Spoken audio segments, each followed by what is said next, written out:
नमस्कार मंडळी. तर आज मी चालली आहे हॉस्टेलवरती आणि हॉस्टेलच्या पहिले ना मला एका कार्यक्रमाला जायचं होतं. त्याचमुळे ह्या वेळेस माझ्यासोबत सगळी माझी फॅमिली पण होती आणि ना मला सगळ्या गोष्टी परफेक्ट लागत असतात. सो मग मी कुर्ती घातलेली होती आणि त्याच्यावर शूज होते पहिले. तर मग मी हॉस्टेलला जाऊन माझी पहिले सँडल घेतली आणि त्यानंतर मी मस्त असं गाडीमध्ये मेकअप करून घेतला यार पटापट. आणि मग आम्ही कार्यक्रमाच्या ठिकाणी पोहोचलो आणि ना तिकडे पूजा होती. सो मग मी तिकडे पहिले पूजा केली आणि प्रसाद घेतला.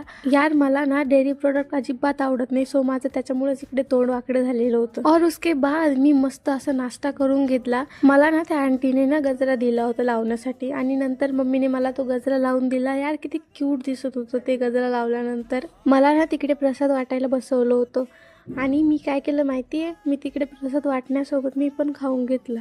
प्रसाद तर खाऊन घेतला होता आणि नंतर ना मग मी असं जेवायला गेले आणि जेवण पण खूप छान होतं तिकडे. आणि आमच्या सगळ्यांचे जेवण झाल्यानंतर मला पप्पांनी हॉस्टेलवरती सोडलं आणि हॉस्टेलवरती आल्यानंतर मी परत माझ्या फ्रेंडसोबत जेवण केलं बिकॉज मी घरून डब्बा घेऊन आलेले होते. Okay friends, bye bye.